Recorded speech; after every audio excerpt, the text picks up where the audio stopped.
Ya son 526 años desde que Colón y su maloliente tripulación llegaron a América. Ha habido tiempo más que suficiente para reflexionar sobre este hecho histórico y darle una lectura más o menos sensata. Sin embargo, hoy en día latinoamericanos y españoles parecen no ponerse de acuerdo sobre qué pasó desde ese entonces y cuál fue el verdadero papel de cada quien en el experimento social más importante de todos los tiempos, con el perdón del comunismo, que incluyó más gente pero fue menos interesante. Soy Sabrina Tórtora y hoy veremos 5 preguntas incómodas sobre el descubrimiento y la conquista de América. Entonces, ¿quién descubrió América?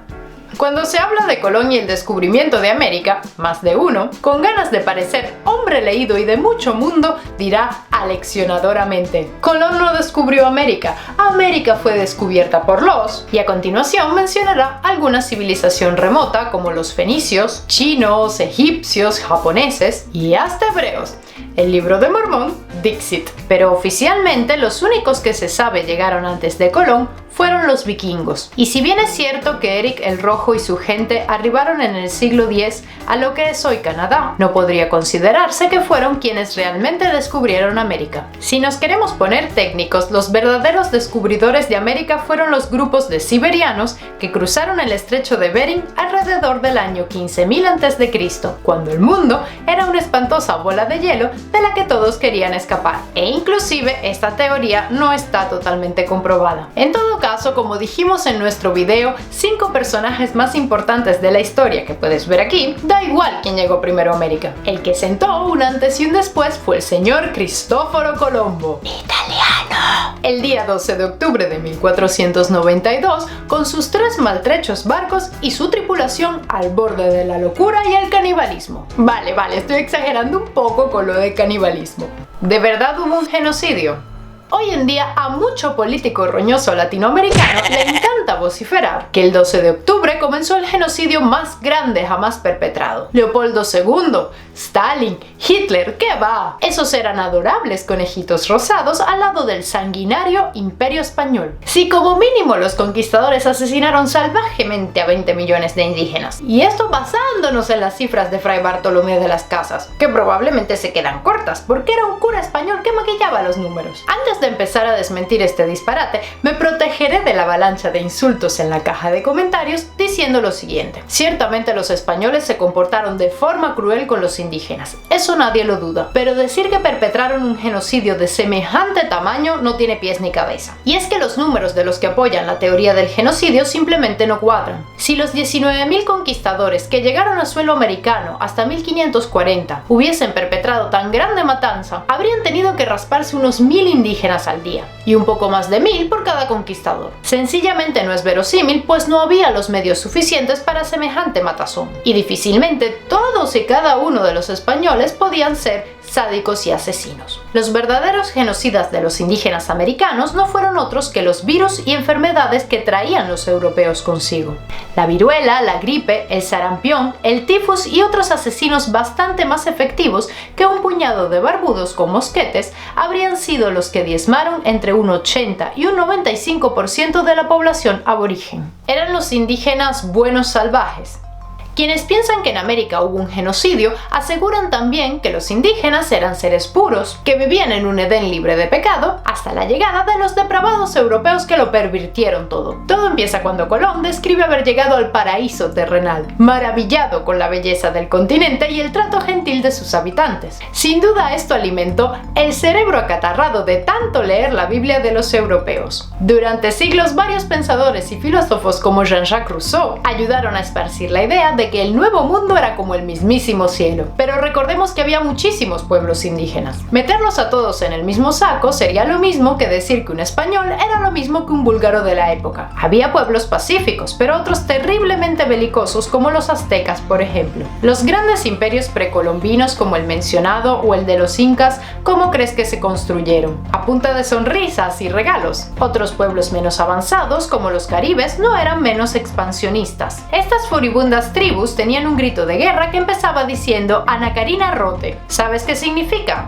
Solo nosotros somos gente. Y a continuación comenzaba una escena que ni el mismo Tarantino se atrevería a rodar. Nada de esto justifica evidentemente la crueldad con la que los conquistadores procedieron en América. Pero pensar que todos los indígenas eran tiernos querubines es bastante ingenuo. Leyenda negra, un panfleto político.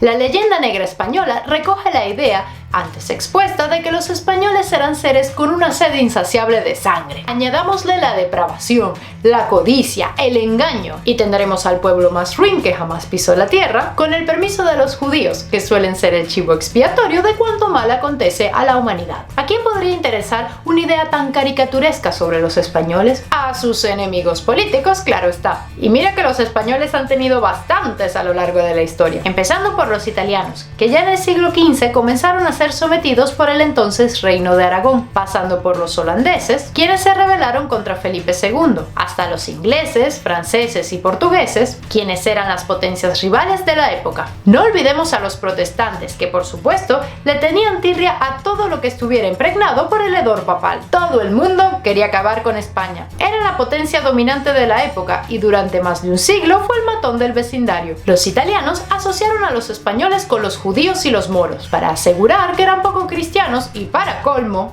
morenos. Luego los holandeses tomaron prestados los alegatos y números exagerados de Fray Bartolomé de las Casas sobre la masacre de la conquista. En cuanto a los protestantes, gozaban exagerando las crueldades de la Inquisición española, para quedar ellos como cristianos impolutos. La independencia de América no mejoró las cosas. Para poder justificar su rebelión, líderes como Bolívar volvieron a apelar a la leyenda negra, asegurando que durante 300 años habían vivido bajo el más espantoso yugo. Y esto cuando él y la mayoría de los generales sublevados eran niños blancos, ricos, privilegiados y descendientes de españoles. Hasta los estadounidenses pusieron su parte en la guerra de independencia de Cuba a finales del siglo XIX. La leyenda negra española es una idea que toma elementos de la realidad y los distorsiona más allá de la fantasía. Iberoamérica niega sus orígenes.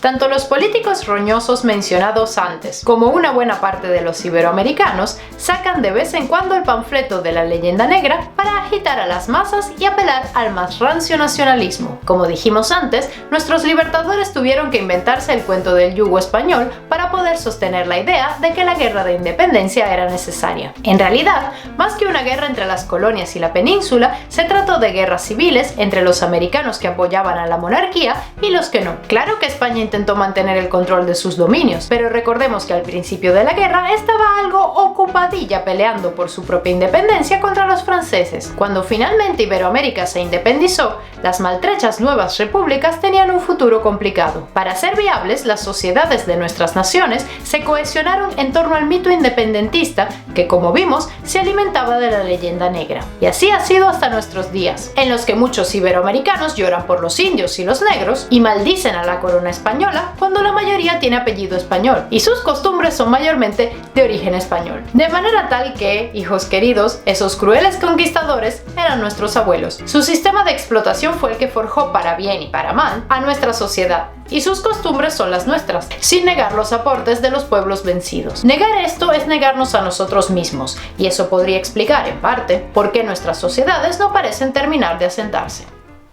Si te ha gustado este video, compártelo en tus redes sociales. Si no estás de acuerdo con lo que dijimos, compártelo en tus redes sociales y no dejes de comentar, con respeto. Muchas gracias a los que nos han estado apoyando en Patreon. Un saludo Illuminati para todos y hasta la próxima.